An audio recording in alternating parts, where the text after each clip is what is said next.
Welcome back to the SDG Action Zone. You're learning. I love it. Folks in the back, we're going to get into our sessions in the front, so please keep your voices down. With that, we have another exciting panel coming up in just a moment that's incredibly representative of the kinds of conversations that we are so excited to present to you here in the zone. I haven't said it for a little bit, so I'll say it now. If you haven't posted today, and even if you have, please do that. The hashtags are hashtag Act4SDGs, hashtag 4People4Planet, and hashtag SDG Action Zone. We just want to keep this conversation going everywhere where we possibly can. And we are live streaming at sdgaction.zone. So if you want to post that link as well, please feel free. And hello, live stream audience. With that, let me introduce our next panel, which is titled Why Faith Actors Are Critical to Achieving the 2030 Agenda. And it's hosted by Islamic Relief Worldwide and PARD. They'll have their own special host. I'm going to invite her up with her panel, and then she'll take it from there. So please welcome the Acting Executive Director of Overseas Development Institute, or ODI, Sarah Pantiliano, and her panel.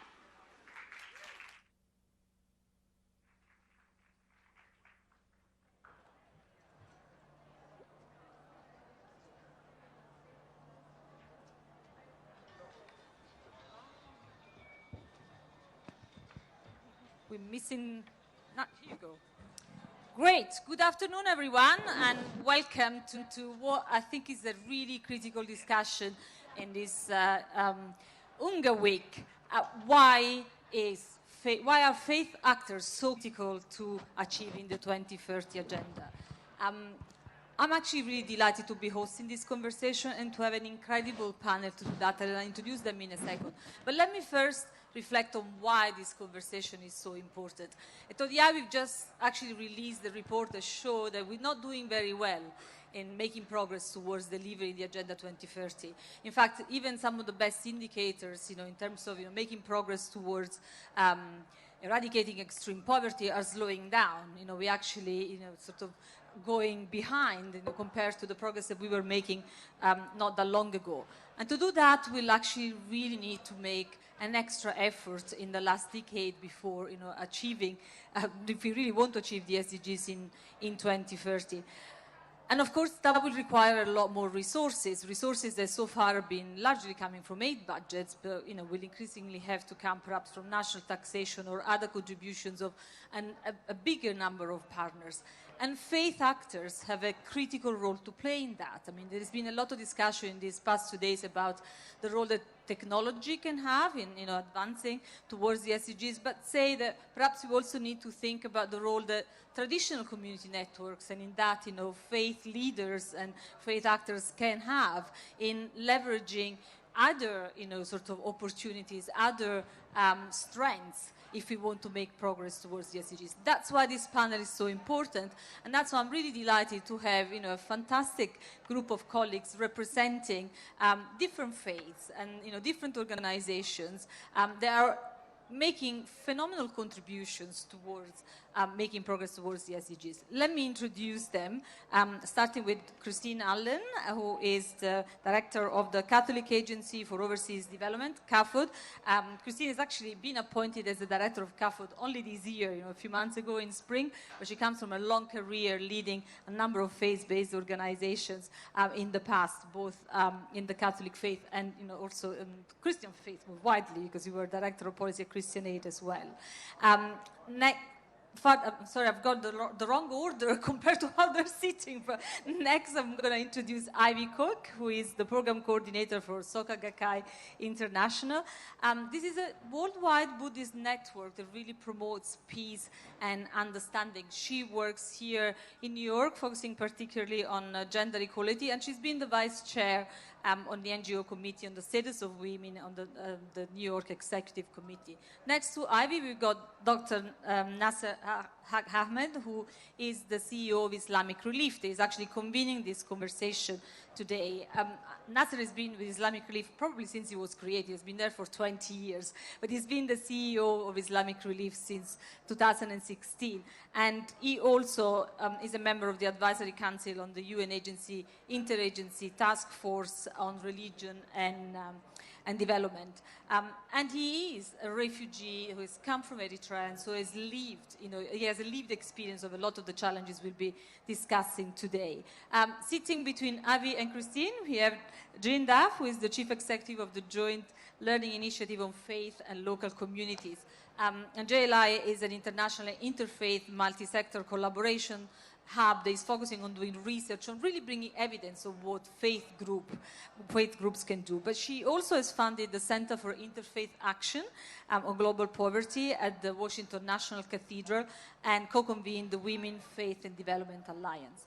And last but definitely not least, I'm really delighted that we have with us Ruth Messenger, who is presently the American Jewish World Service inaugural global ambassador. But Ruth, you've been with JWS for almost 20 years, and she was named by the Huffington Post as one of the 10 most inspiring women religious leaders in 2012.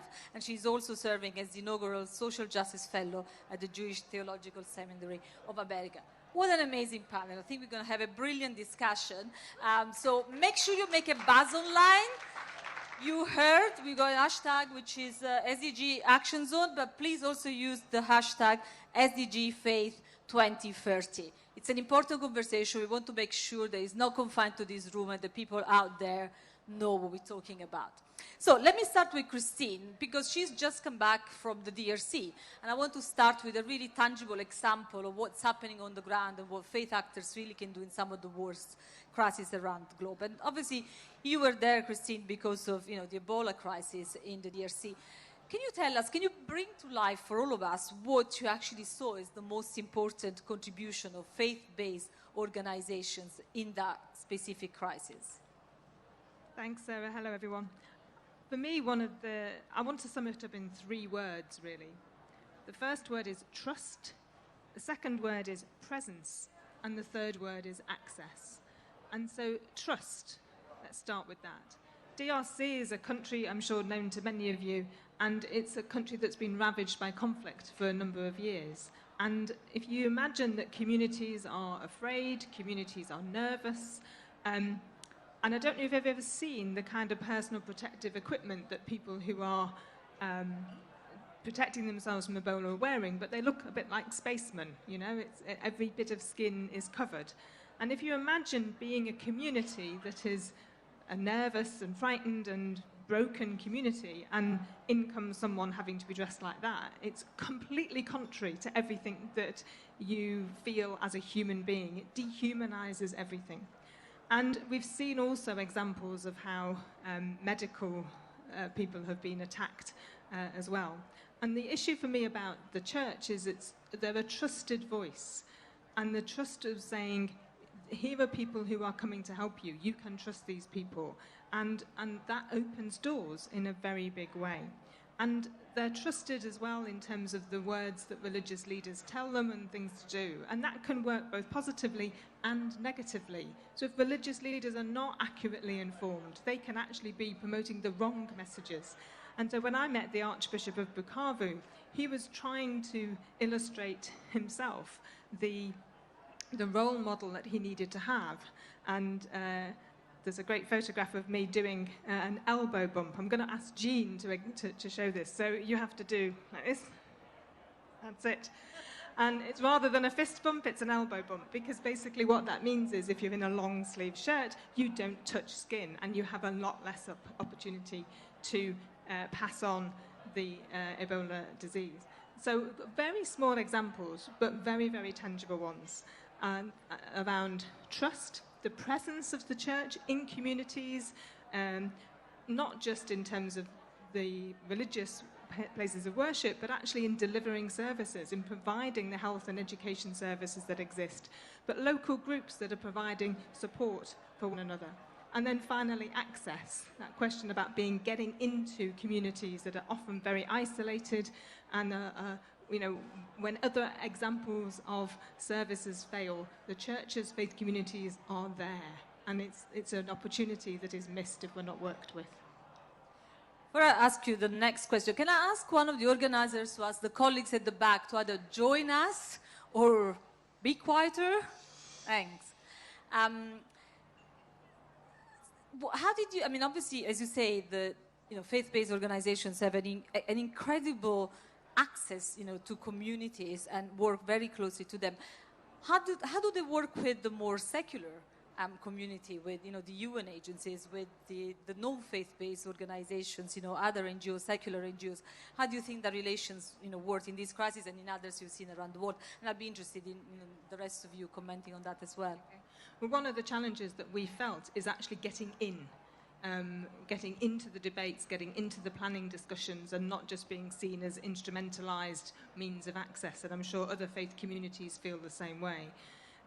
Whenever an agency goes into a community, it needs to do a proper assessment of who's there. And very often our experience has been that it can come from a very secular point of view that doesn't see and doesn't understand the role of faith and the reality of faith in communities. And I think there's a couple of factors here. One is about we're not very good sometimes as religious leaders knocking on the doors of the people who are providing funding and opportunities. And I think we need to be invited into those debates. Which door does a bishop knock on? They're not development experts, religious leaders, very often. And although agencies like CAFOD and the Caritas Network are, when it comes to working with individual religious leaders, they need that sort of support and they need that invitation. I think the other aspect for me as well is that what we are, Ebola in DRC is a good example. The first cases were over a year ago and we're still hammering on the door to get funding. Very often agencies like UN will work through the big agencies, the big and usual suspects. And I appreciate that as a need to reach scale. But part of the challenge is for us with local community delivered responses is that those people are doing very interesting work, but they're not necessarily the ones that will tick all the boxes in terms of compliance. They're not necessarily the ones that can handle multi-million-pound contracts, but they're doing really good work, and they are hitting and reaching people, and they're reaching people who look like them, and they're not kind of like the international expats who are the experts. And I think that's part of the challenge that we've got in terms of being incorporated into this. And the language that we use, of course, is a language of values and a language of hearts and minds. It's not an academic and intellectual exercise. And all those things add less together. jargon. It's more, speaks more to the heart. Anybody else who wants to share their experience of actually trying through, with their organization, of collaborating on the ground with non-faith-based, and what has worked well and less well? Thank you. Thanks. I mean, I think you said it all. I think those three words are really, really powerful. And for me, it was just the simple answer is, more or less, it's where the people are. I mean, people maybe have different levels of observance and different faiths, but in any community that you go into, when you're trying to use the basic principles that a community organizer would use and look for who's there and what are the structures, the faith piece of that community, and sometimes multi-faith or different churches and mosques, but they're there. They are a place that people actually physically go, but they're also a place that even, if the people don't go, they still feel connected to. And so that's the place where people should be getting a message. I love your pointing out that it has to come from people who look like them. And I just want to say, I think you were saying this about DRC, but in some ways this is particularly and most dramatically true with something like the Ebola crisis. Because if you're talking about building housing, as an example, well, I don't love it that sometimes expats go in and build housing for people, and they may not build the housing that people want, but it's housing. I don't approve of that, but it happens. But when you're dealing with a deadly disease, people have all kinds of beliefs about where disease comes from, about why disease strikes certain people, about and those beliefs sometimes are very powerful in sustaining a community, but it's also true, we know this in the United States with the vaccine fight, sometimes their beliefs contradict basic public health concerns. And then the question, Christine said this really well, is, well, who's going to speak to the basic public health concern? And our experience in American Jewish World Service, which was with Ebola in Liberia, was with due respect of the American government. We had a government then. The American government sent in, really trained Marines to be helpful. But they were, I think, logically going in hazmat suits. But why on earth, if you were in a community, would you trust an outside white Westerner dressed up like a moon man? alien. And right, like an alien, precisely. And so my favorite grant of the entire 18 years that I ran American Jewish World Service was in Liberia. American Jewish World Service made a grant to the National Imam Council of Liberia, because it was those imams who could move through the community, stand up at the mosque, but also be out there looking exactly like people and saying, and I have no idea how they said it, but saying, okay, we believe X, we teach X and Y, but in this instance we have another piece of teaching, and one of those pieces of teaching was, if you follow the burial rites or funeral rites and burial rites that we have taught you, you will actually be spreading this disease. Now, they're not going to believe that hardly from anybody, but they're certainly going to believe it, if from anybody, then they're going to believe it from their faith leader. Absolutely. Well, let me come to another topic. So one thing I didn't say at the beginning, I am the acting EDA to the eye, but I'm also the vice chair of the board of Muslim Aid. One thing I've often asked about, Muslim Aid is how do you reconcile, the teaching of, Islam, of, your religion, well, not mine, but the religion of most, sort of supporters and a lot of staff in Muslim Aid with the 21st century values. And particularly this is a question that gets asked to us around gender justice. So Avi, I'm going to come to you. You've done a lot of work on gender issues, and religion is often seen almost as a barrier towards making progress on gender equality, when clearly you've been working on this in terms of promoting values. Can you tell us about your experience? Yes. I'll come to Ivy first, then I'll come to you, Nasser. First, Ivy. Yes, I thought I would explain what Soka Gakkai International is. We are an organization. We're not a service organization, but a Buddhist lay organization.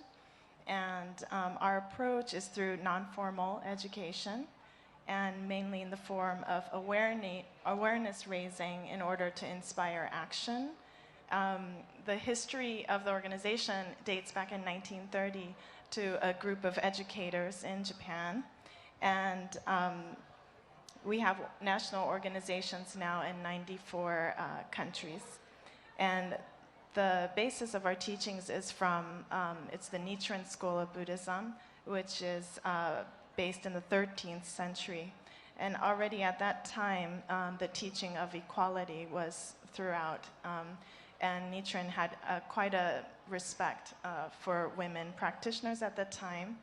And so for us, that's quite, it's embedded, within our teachings.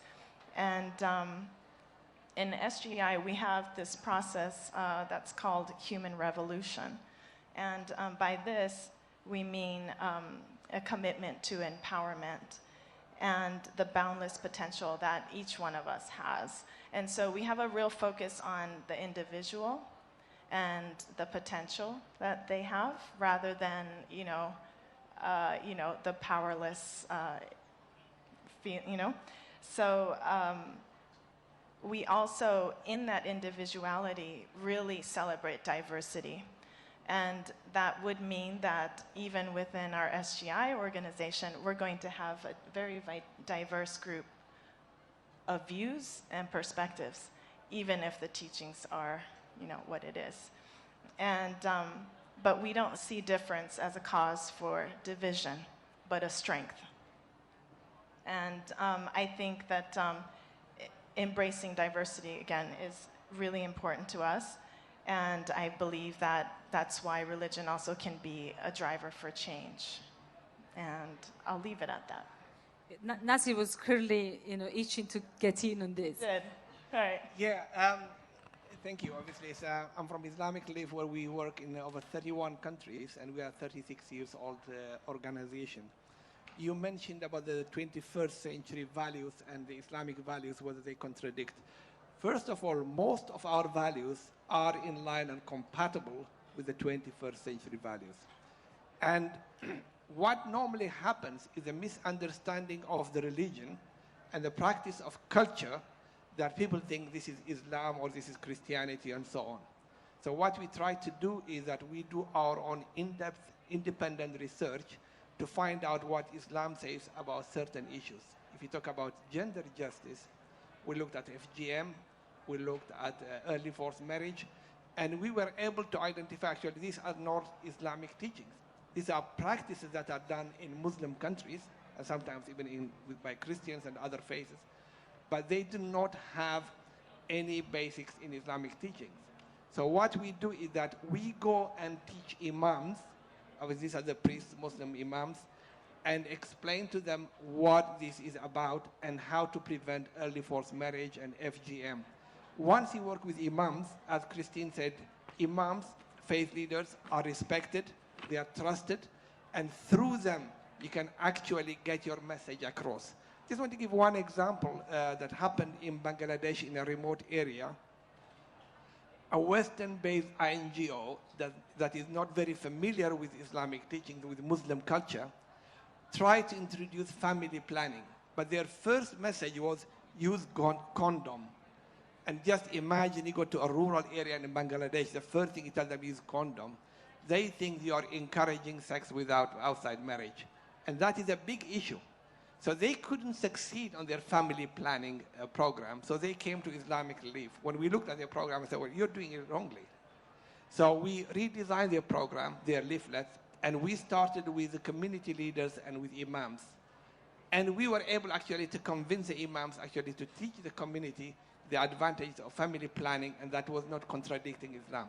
So this is the sort of thing that we can intervene and help other faiths, other organizations that do not have the understanding of the Islamic teachings. So, Avi, this is an important point. Often it's more the culture, but you know, when you work with communities that have strong religious belief, often that blurs the boundary with culture. And how do you navigate that? I mean, we heard what Islamic Relief is doing. How do you interact with your communities? Actually, I was really looking at this idea of community. At first, I was thinking about it more like the SGI constituents. And then I looked at it, in the work here at the UN and this community. Because a lot of my work is here at the UN, doing advocacy and working with other NGOs. And so for me, I was taking it more on a personal note because the fight for gender equality is such a tough road. And I've seen, so many around me, feel disheartened and burnt out. And I find that faith actors, and I'm not generalizing, but I'm just saying that I have found for myself that faith has played a big part in being able to persist in this really tough road. And yeah, so I think that's really important, and I believe it's important so my colleagues, inspire me, and also my faith, of course. But within the SGI, recently, we put together a project on young women's stories, and I like to bring this up because I find hearing the stories of each young woman and how they're facing the social, barriers, especially in the workplace, gives me lots of hope. And again, I want to return to the individual. It really does start with us. SDGs is all about us. It's not separate from us. I think that's the hardest thing we're having right now is trying people really grasping this as their agenda. But I think that's why it's always good to go back to, okay, how do you apply this to your daily life? And there's this young woman, if I can share a very quick example, from Serbia, and Giovanna. So she spent 10 years as an archaeologist, and she was not fulfilled. And so she thought, I'm going to quit and start something else.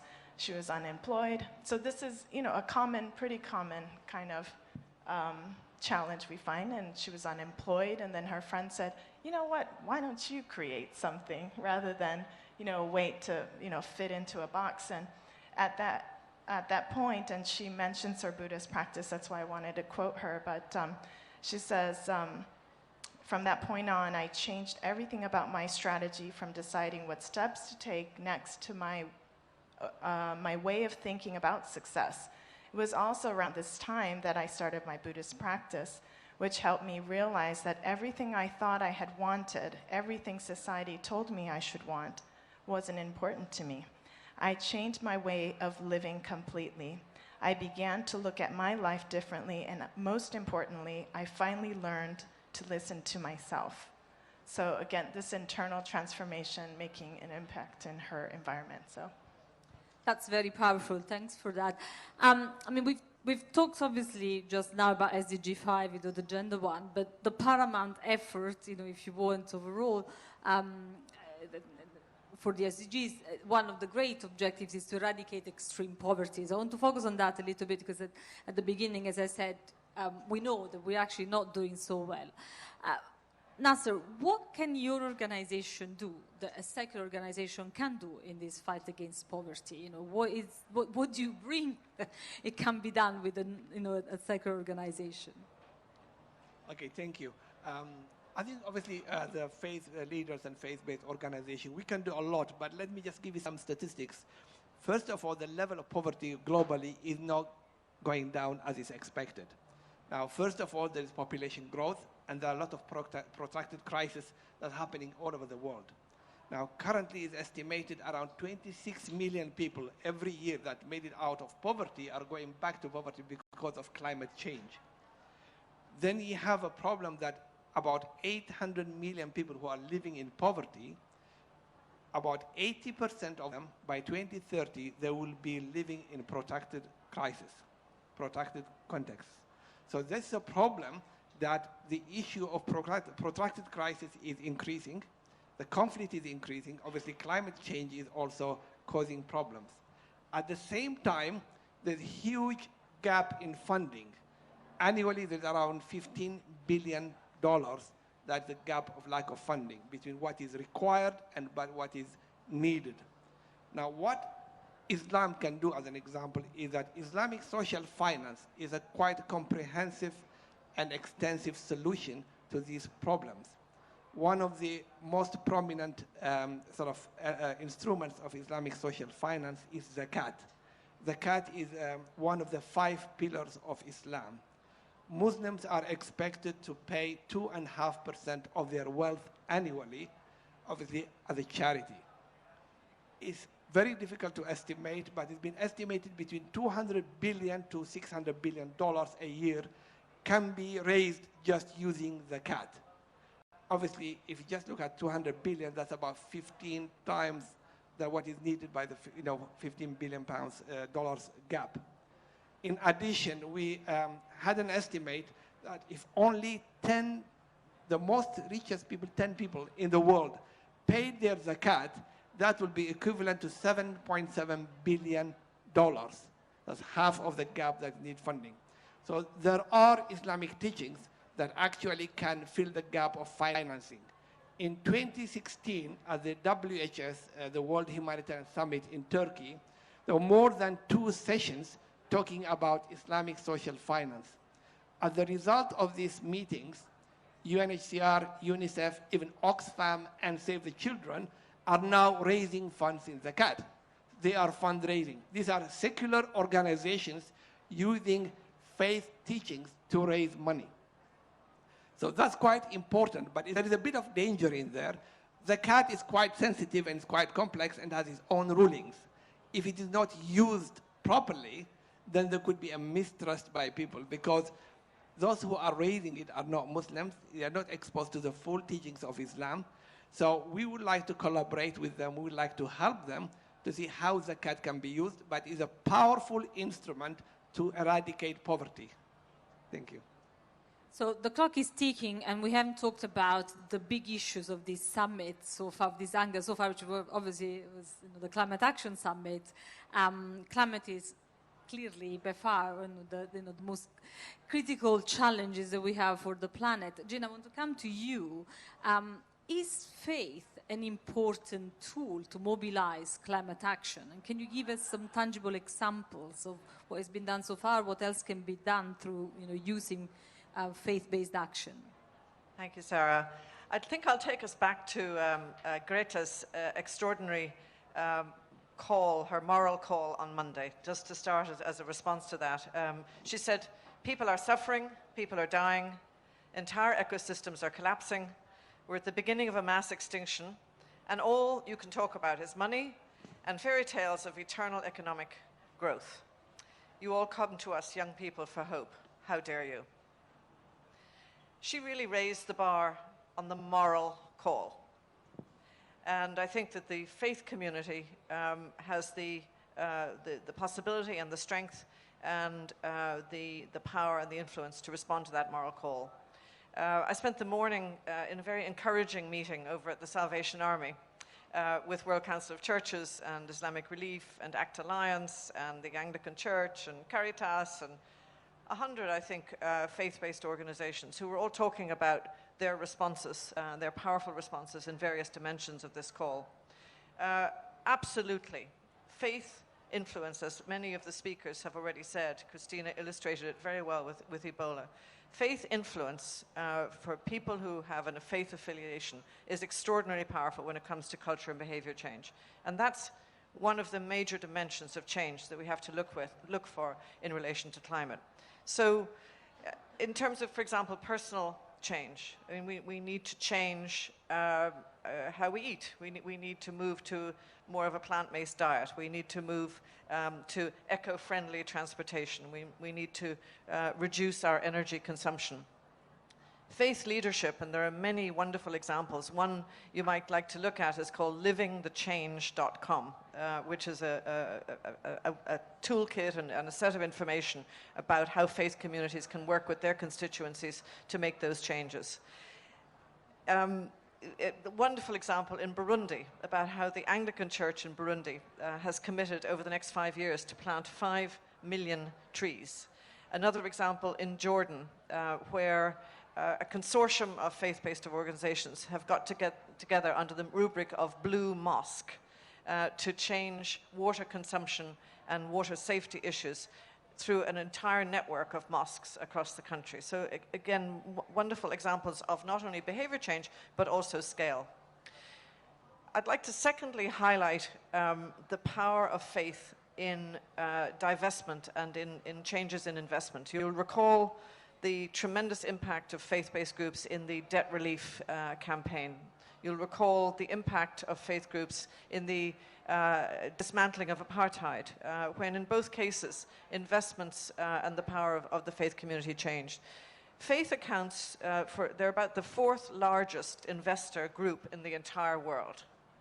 So when faith shifts its investments, it really makes a difference. The Church of England last year voted to remove fossil fuel holdings from its $12 billion investment portfolio. The Islamic Development Bank, the largest development organization in the Muslim world, has invested over $6 billion in renewable energy. So, A, there's a will, there is a moral response, and B, there is this extraordinary possibility of this scale of response making an absolutely enormous difference. I'm very impressed by the tendency within the faith community to be more inclined to work together on a large scale. We've seen recently the announcement of the Interfaith Forest Alliance, which was endorsed at the recent World Assembly of Religions for Peace by over 900 religious leaders of all faiths from 120 countries, as a vehicle for joining forces among faith communities to address the deforestation challenge and to do that across multiple constituencies.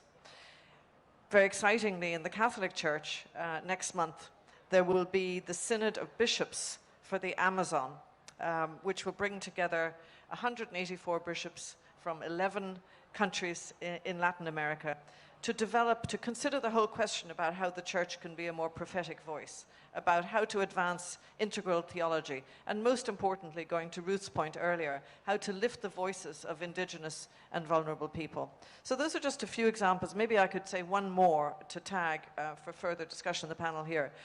I've also been very impressed by how churches, synagogues, mosques, temples are very intentionally now mobilizing and collaborating with youth networks. So, for example, we see the Catholic Youth Network for Environmental Sustainability in Africa, which already has over 1,000 young leaders working in 10 countries. I think that faith communities, one of the great challenges of faith communities across the world is youth engagement and developing meaning and relevance for young people. What an opportunity now exists to come together, to collaborate, to follow the lead of young people, and to join forces as faith communities. Thanks. Those are very powerful examples. Christine, you wanted to come in on this as well. Well, I just wanted to share very briefly my experience in 2015 in Paris, when I was at the COP and I heard world leader after world leader talk about the moral imperative to tackle climate change. Now, that was their success as world leaders in doing that is another story. But the issue for me, when I was talking to some people behind it, was saying they felt that the impact of what Pope Francis had said in Laudato Si', his document, had actually shifted the narrative enormously, so that it was okay to talk about the moral imperative for climate change. And that's something that churches working with other faiths quite consistently over the last 5 years have been doing. I think the other thing that I wanted to share is that I'm also increasingly concerned that there's a mental health crisis happening around the emphasis on, particularly for young people, about the destruction and the negativity around our world and our planet. And I think that it's important that we as faith communities are able to provide some hope and to be able to provide practical support for people, and particularly young people. I mean, I've heard it myself. You know, we all saw Greta's very powerful presentation, but I've seen it from other young people and people that CAFOD have worked with in England and Wales. There's a lot of anxiety for young people. There's a lot of fear that, you know, our world is kind of crumbling around us. And the message of faith is also about hope. It is not about blind hope, but it is about a belief in making a difference and understanding the contribution that we make and looking beyond just those immediate practicalities. Now, I'm not saying that faiths have got all of the answers, but I think in terms of being aware of those wider mental health issues and our responsibilities, we need to take that seriously. You both raise a very important point. I need to come to Ruth, sorry, Nasser. So I'm looking at that clock. But it is very noticeable that faiths are working more together. This panel is a testament to that. I see that in a lot of work that, you know, we see in the UK across, you know, different faith-based organizations. And definitely, you know, we see support to other faiths. And I want to come to your example, Ruth. You know, you said how, you know, one of the most brilliant things you did was, you know, supporting an imam in Liberia. But how do you motivate, you know, people that support organizations, people of, you know, the Jewish faith, to actually support people of other faiths in other countries?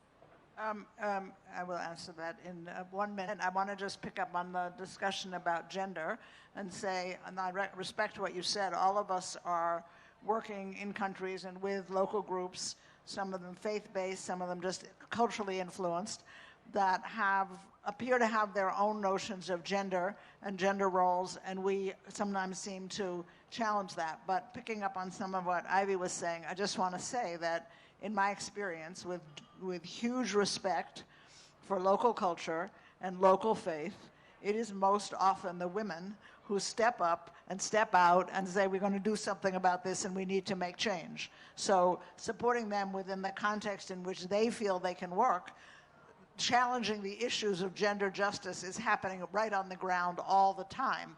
And if you respect it and use it and partner there and grow from it, then it's not like coming in and saying your relationships between men and women don't match what we think they should be, so change. It's like respecting what's actually happening and respecting the power of women.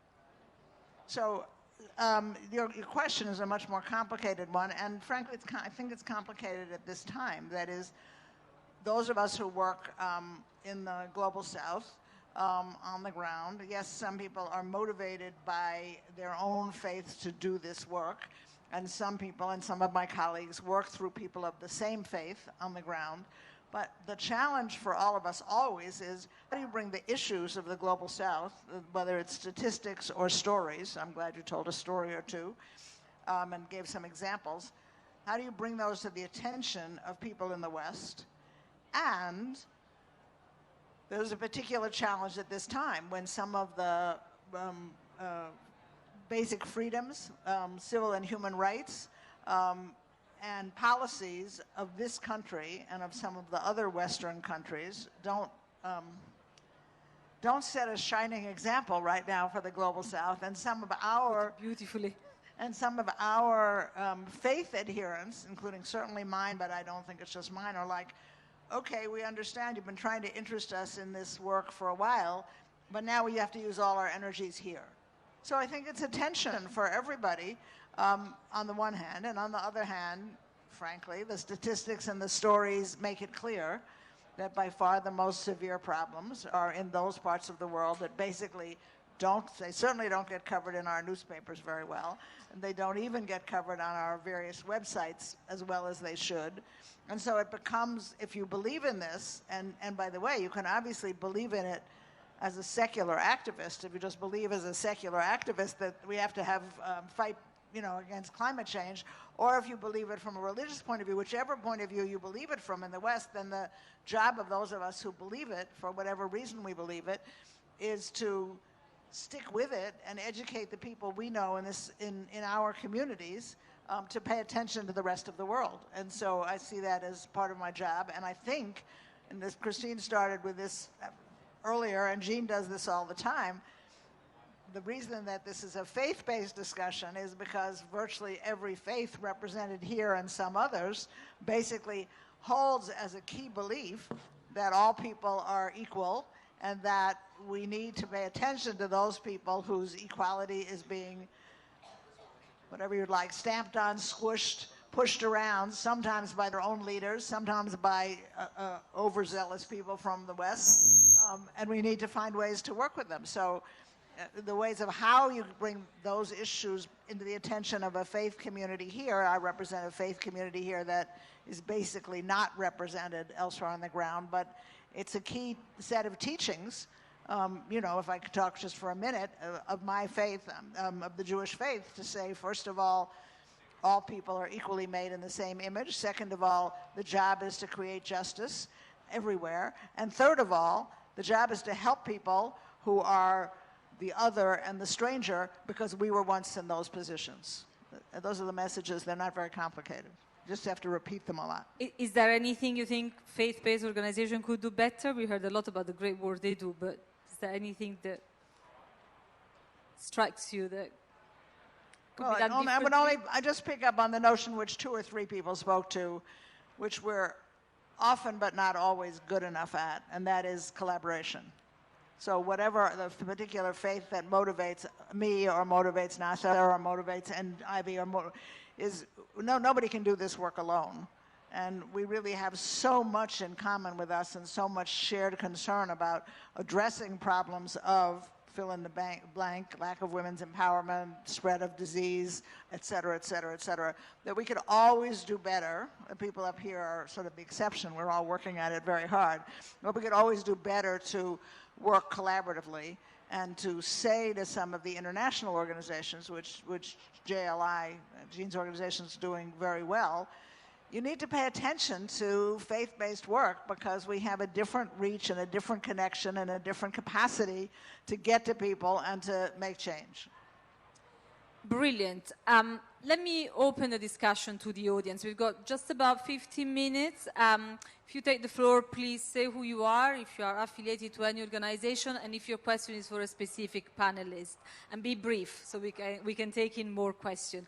There must be a roving mic. Yes, please. Hello, testing. Yeah. Hi, my name is Dion Johnson. I'm from London, and I run a business called The Womanologist. And thank you so much for your answers. I'm really listening keenly to your contributions and hearing about the marvelous work that you represent from your organizations on the ground, with real people in real lives.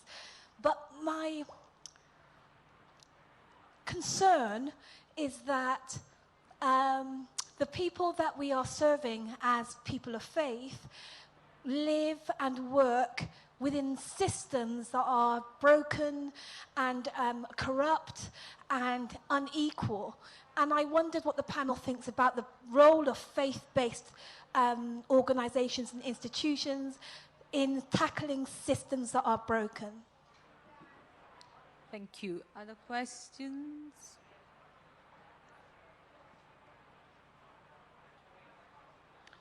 My name is Cornelia Füllkrug-Weitzel, Christian German development organization Brot für die Welt, member of the ACT Alliance.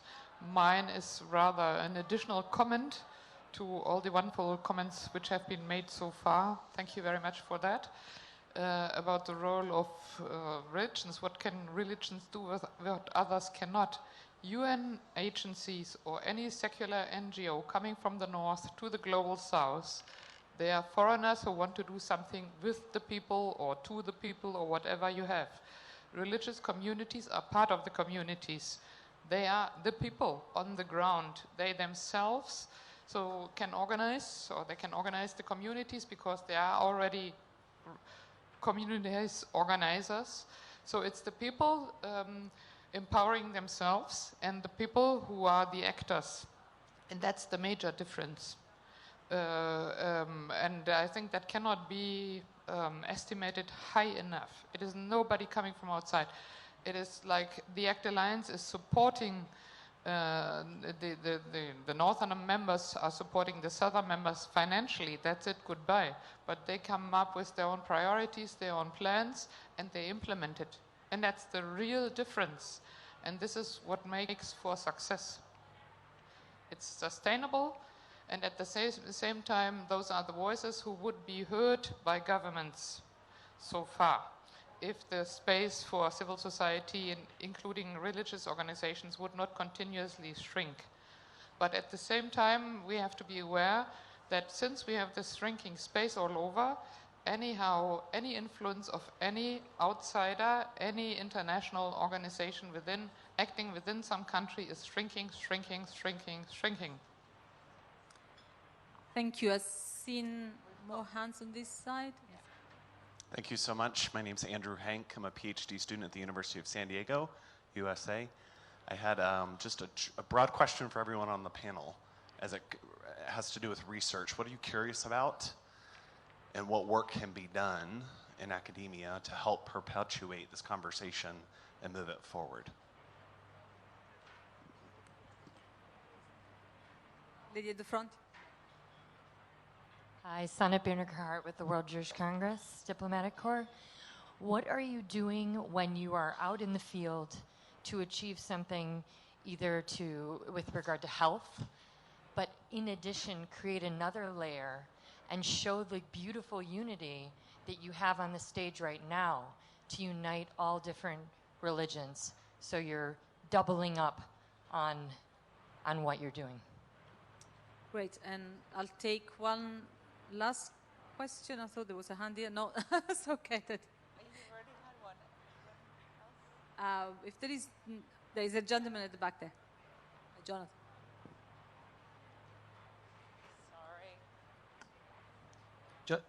Jonathan Glennie, Catholic, Christian socialist.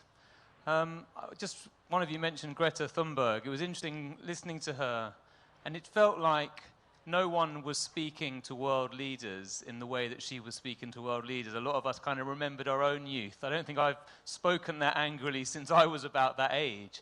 And of course, the role of the faith communities is often to be prophets. It reminded me of the prophets of 5,000 years ago. They were making the same comments in the biblical text, and we seem to be in the same place as ever.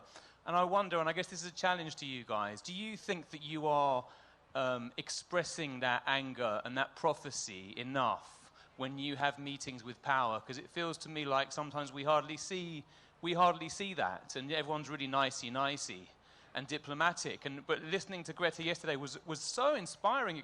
It made me think I need to do things differently in the future, and I wonder if it made you think that.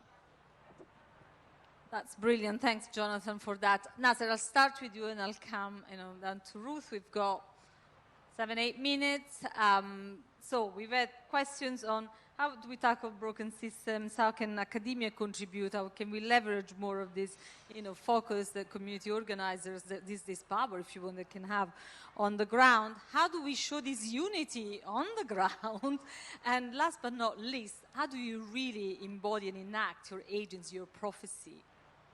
Okay, couple of points. In terms of showing the unity, actually, Islamic Relief, we work with CRS, we work with the Jewish organizations, we work with World Vision on the ground, especially when there is a conflict between different communities.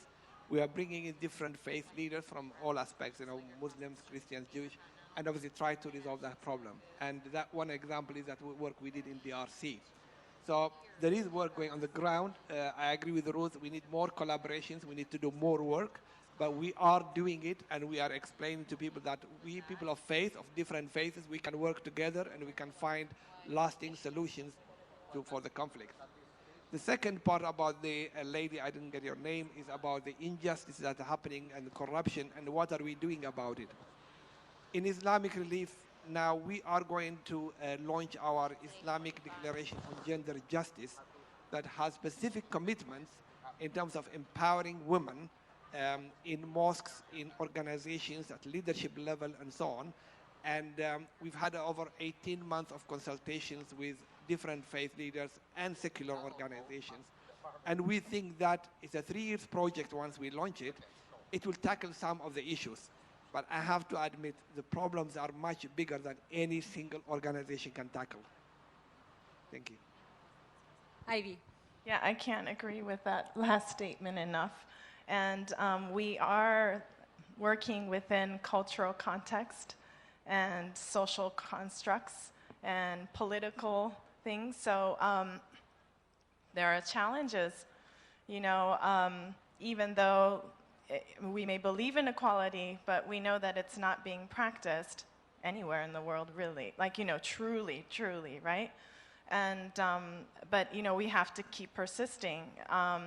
And so I think, again, we have to go back to individuals. There was a point about women and really making things happen. And I know there's another example in Japan, but there were a group of women locally in their communities wanting to talk about the culture of peace. So the culture of peace is actually a UN agenda. It was adopted in 1999. This year's the 20th anniversary of this. Declaration and platform for action. There are 8 action areas, and within that, SGI took up this concept of culture of peace, and then the women applied it to the ground, and they said, we want to, start doing awareness raising in my own community. So over 16 years, they have engaged millions of people. They've created their own exhibitions. They made it to topics, one of them was on the patriarchal system, society that they live in. And right now there's one on the aging population. So they created it. They pulled together talks, and it's not by experts. It's actually by, people just who live down the street, because they're finding that when they have these events with experts, the audience actually tunes out. So anyway, I just wanted to bring that example and the real challenges. I didn't bring it up before, but there are challenges with this, gender issue. So, thanks. Do you want to address some of the questions around role of academia, prophecy? I think it would be useful to engage with. I'd love to. Yeah, they're wonderful questions. I wish we had another hour. But I would like to pick up the question of research and so the academic perspective, because the Joint Learning Initiative on Faith and Local Communities, which I coordinate, specialize very narrowly in making great evidence about what faith groups do and contribute more accessible. And when we think about evidence, the faith community, as we've said here in so many ways, is a very, very powerful influence. But it's not always a powerful influence for good. The faith community does great harm. It does great harmful practices for girls and in many, many, many instances. So JLI works very carefully to present as much as possible an objective view of the evidence about faith. We've just published, for example, a 3-part report on the role of faith actors, local faith actors, in preventing, eliminating, and perpetuating violence against children, just as an example of this broad reach in terms of pro and con. Our colleague from Brood voor die Welt earlier mentioned the important, the essential leadership of local faith actors.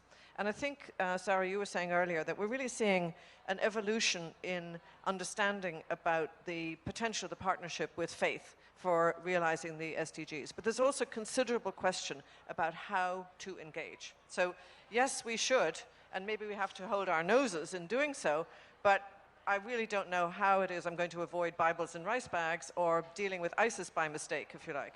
So we've turned our attention at JLI to trying to emphasize in particular data information about how to engage, mechanisms and methods of engagements, in particular in relation to the role of local faith actors with refugees, for example, in a big project with UNHCR.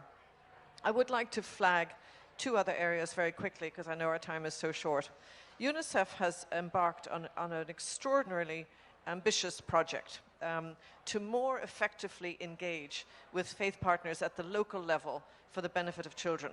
And they've commissioned a 2-year evidence process that looks at what works in terms of faith engagement, looks at how to engage more fully. It's called the Faith and Positive Change for Children Initiative. And if you see me afterwards, I'd be happy to give you some information about that.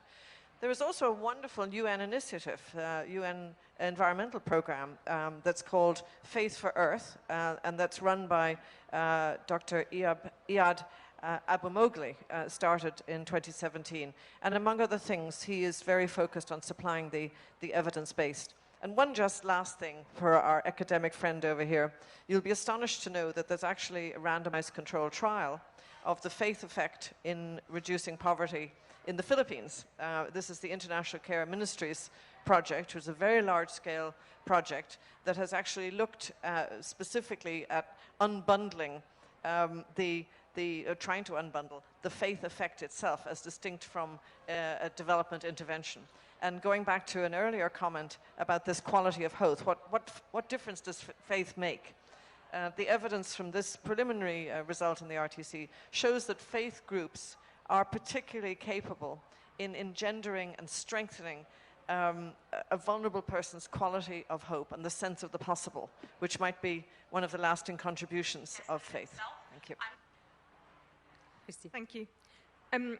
Well, Dion, I think the only thing I'd add in terms of the issue about systemic change is the fact that certainly many organisations that I've been part of have been actively involved in campaigns. When I was at Christian Aid, it was tax justice. At CAFOD, it's very strong on climate justice and climate work.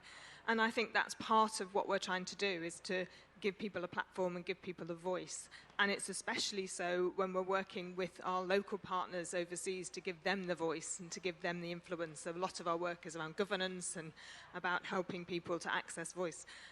And we try to be, Johnny, we try to be prophetic, but there are challenges around that. There are challenges about the limits that we face from a compliance point of view.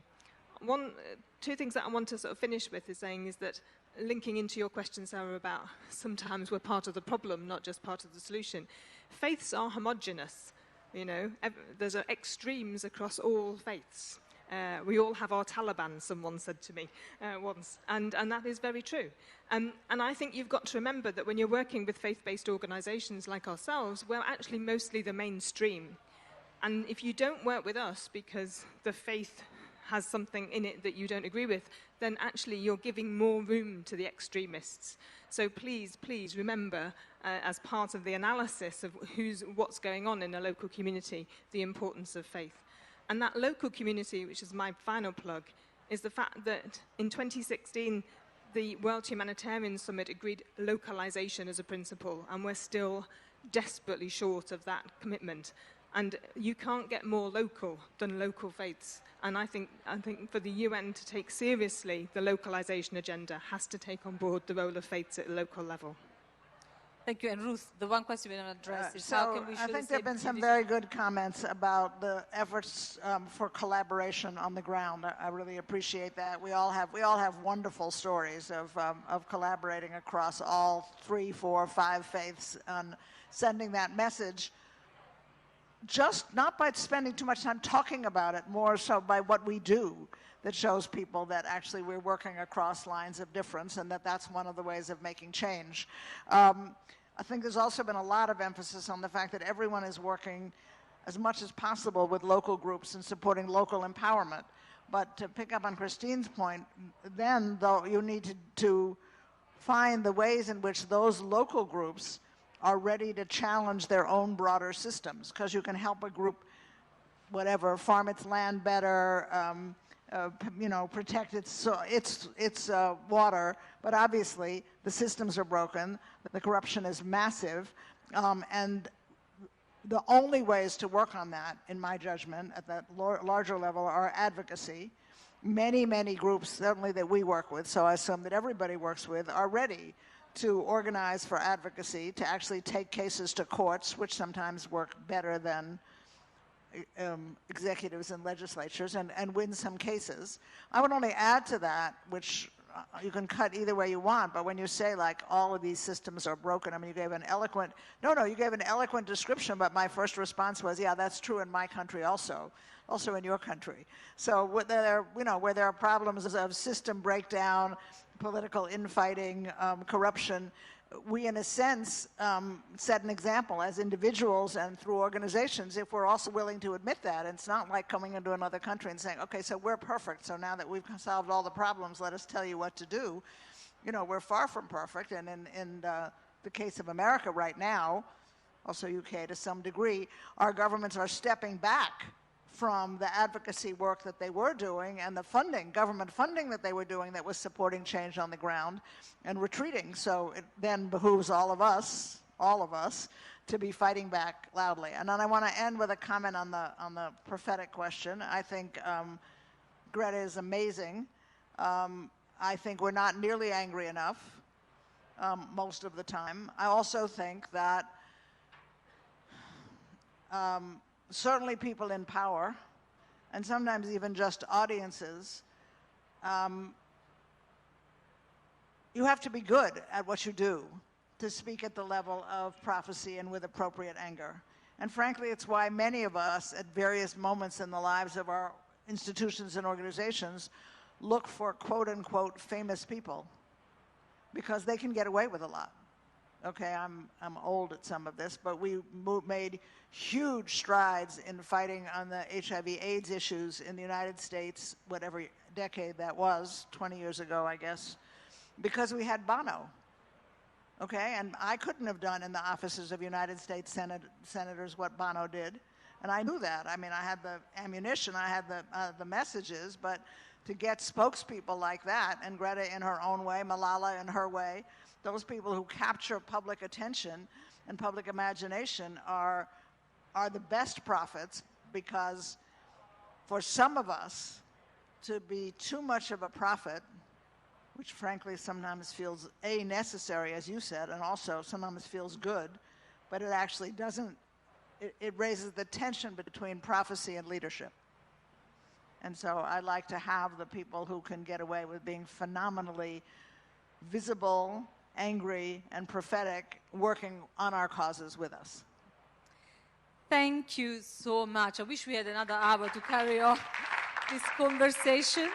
So that's all we have time for. But I just want to conclude on Ruth's point, and actually it's a reflection on, having worked in this sector for almost 30 years. I think part of the problem is that aid has become so technocratic.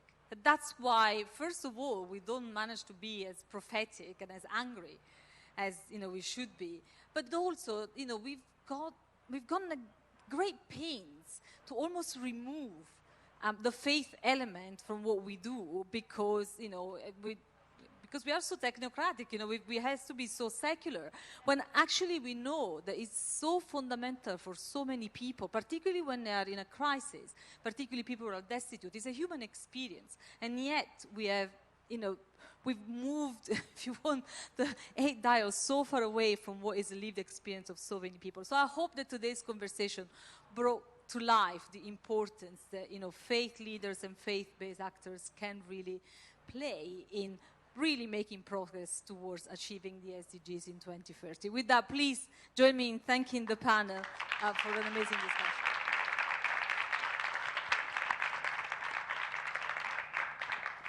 Huge thank you to Sarah Pantuliano from ODI and our entire incredible panel. And you guys, how cool was this conversation? We're just going to have about 10 minutes off, and then we'll be back at 5 o'clock for our final block of the day, which will all be lightning talks. So I can't wait to see you. Yeah. And it's strong. Another good point.